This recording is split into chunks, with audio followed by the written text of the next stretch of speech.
देख आनंदरे पाइब बर फल शक्ति रूपरे देइबे दान ज्ञान रूपरे देइबे मान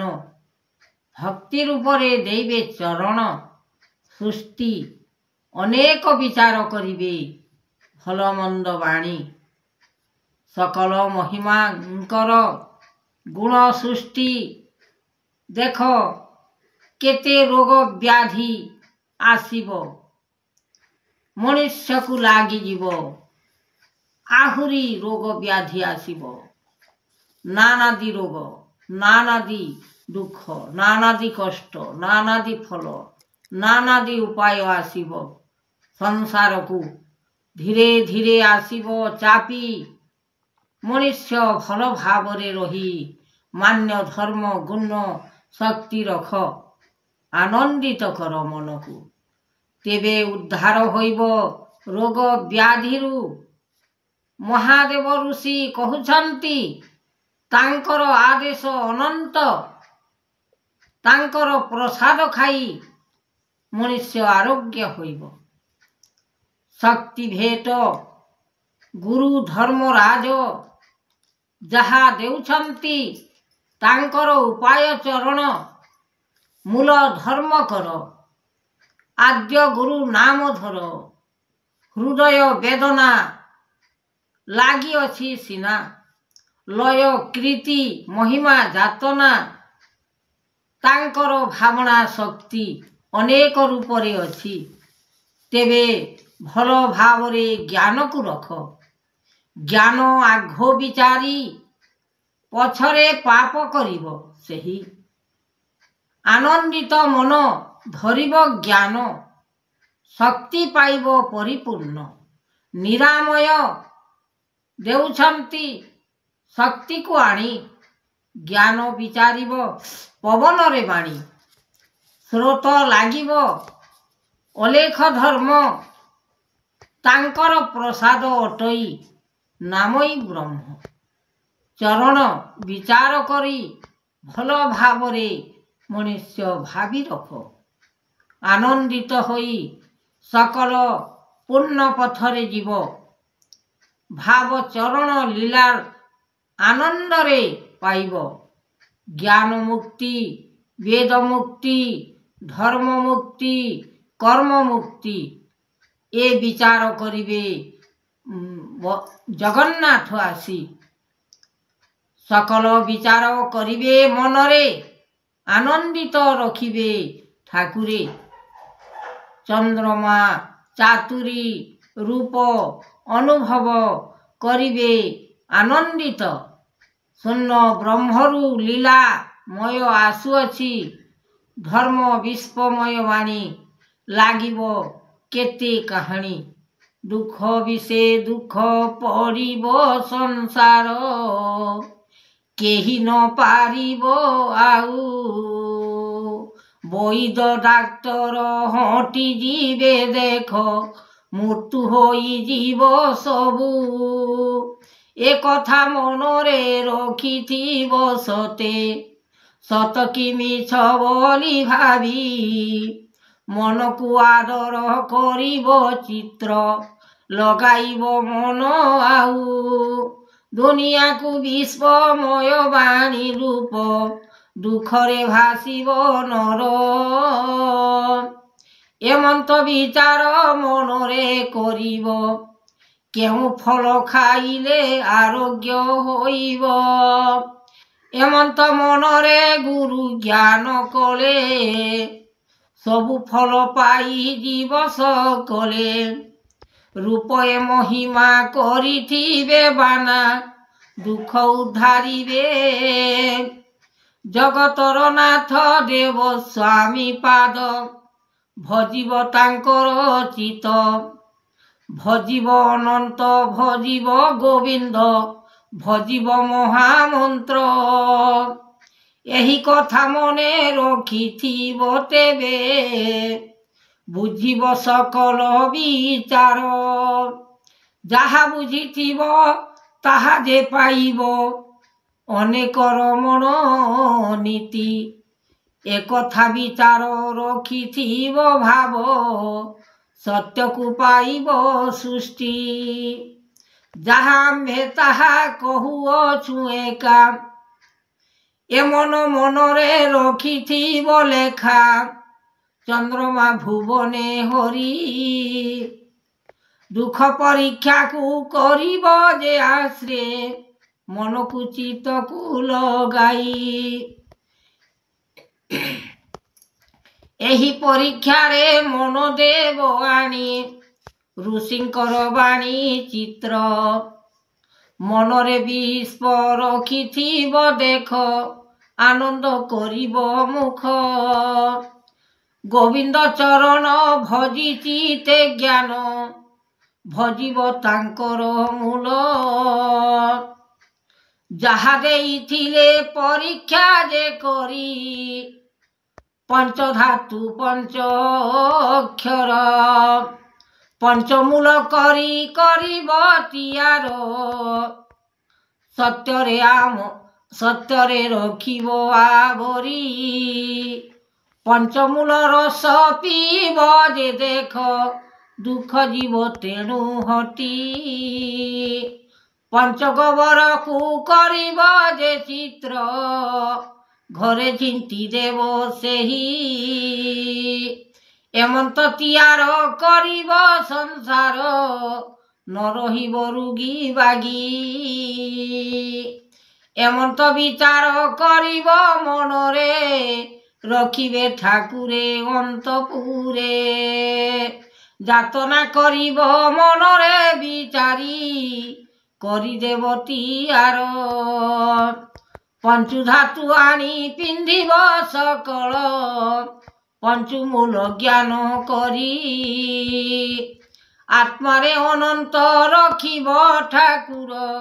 चरण फियाण गोटी रखिदेव सृष्टि मनरे भीतर रखिब कर्म को करी कर्म फल जेबे पाइबे सकल मरण होइब तही अकर्मरे जेबे मरण होइले बांची जीव तेणु जाई एकथा मनरे विचार करिब सत्य देउछंती ऋषि पंचगोबर को आनिथिब सबु रखिब मौन रूपे तेणु पानी गड़े करिब तापरे बुलिब पंचगोबर घर द्वार रे जे शुद्ध करिब रखिब टी आंब डाल रे जे झिटिड़ रखिब घर द्वार को जे सबु प्रथमे विचार करिब जे फल लागुअछे भल आउ एमंत मध्यरे करिब विचार सत्य रूपे देव आनी एमंत विचार करिथिब सत्य रूप को करिब तेज आम्भे जहा तेणु कहुअछु सबु मनरे विचार करी आनंद रूपरे लगाइब मंत्र ओंकार शब्द करी ओंग अक्षर रे नारायण थिले चक्रदेव महाऋषि जहा अछि रोग व्याधि को जे तेणु छेदन करिबे जाई एही तेणु आउ दुख पासरिब मन को विचार करी जहा आम्भे कहुअछु ए वचन सत्यरे करिब सेही सत्यरे लगाई औषध पत्र तेणु खाइदेव आनी मुखरे वचन सत थिब ज्ञान आरोग्य होइब जाई एमंत भियाण लागिब आपण प्रथम विचार करी मन सिद्धि कर रक्षा जे पाइब आत्मा जोगेश्वर देई ए विचारण मनरे करिबटी गुण सकल विचार पृथिवी जहा आत्मा जोग पाइब संसार रोग व्याधि जीव हंटी दुखर पसरा आनिअछि एका विधाता गढ़ी जाई विधाता पुरुष गढ़ी देख एही रोग व्याधि सेही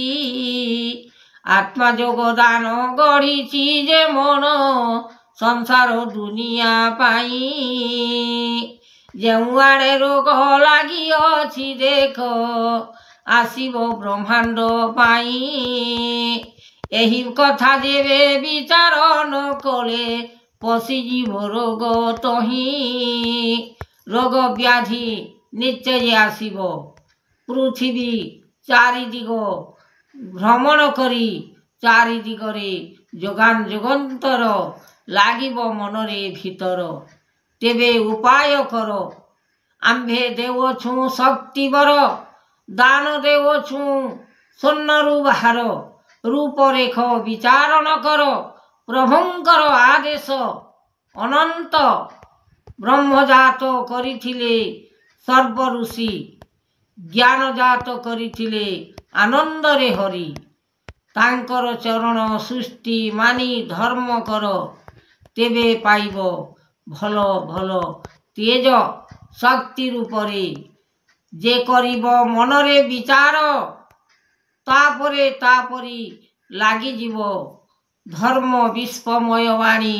रूपरेख कहानी अनंत विचार करिब शक्ति वेद रूप वेद चक्र वेद मनोवेद देव महादेव ऋषि आणुछंती ब्रह्मांड को तांकर भियान सप्तामृत करी घररे झेंटिब पंचामृत करी मुखरे खाइब बेलपत्र सकाल बेली खाइब तुलसी पत्र राति बेली खाइब तापरे घर शुद्ध करिब सप्तामृतरे घर सबुआड़ झेंटी शुद्ध रखिब तापरे रोग व्याधि पहुँची पारिब नाही बड़ बड़ रोग व्याधि पहुँची पारिब नाही जेउ रोग व्याधि आसिब मनुष्य को मारी खाइब तापरे आम्भे कहुअछु इष्ट देवता आम्भे इष्ट देवी तापरे आम्भे कहुअछु सर्व विषमय मुखरे आत्मा लागिछि महिमा इष्ट देवी अछि भीतर रे बाना रखिछंती महा मंत्र जोगी लागी अछि मन भीतरे आसी इष्ट देवता इष्ट देवी आम्भे कहुअछु स्वर्गपुर रु आसी सुमरणा कर मन भीतरे तापरे लागिब आदि अंतरे ज्ञान को विचार कर ए मन भीतर लागिब अनंतपुरे ज्योति ध्यान करी लागी जीव सृष्टि क्यों परीक्षा रे रोग व्याधि जीव घुंची तेबे सही परीक्षा में बताउअछु सही परीक्षा रे नर चालिब संसार उद्धार होइब सबु विचारण कर मनर भीतरे ठिकणा रखिब आउ एमंत परीक्षा गोटी गोटी लेखा आम्भे देउअछु दान मुखरे वचन बाहार रे ज्ञान लागिछि अनंत ऋषि एही वाक्य ज्ञान कहुअछु आम्भे बुझिब नरटी संसारर गुण लागिब आपण सत ज्ञान अटे सेही एबारता गुण अमान्य करिले मृत्यु होई जीव बेसी एबारता कुजे मने रखिथिब आत्मा ज्ञान गोटी गोटी।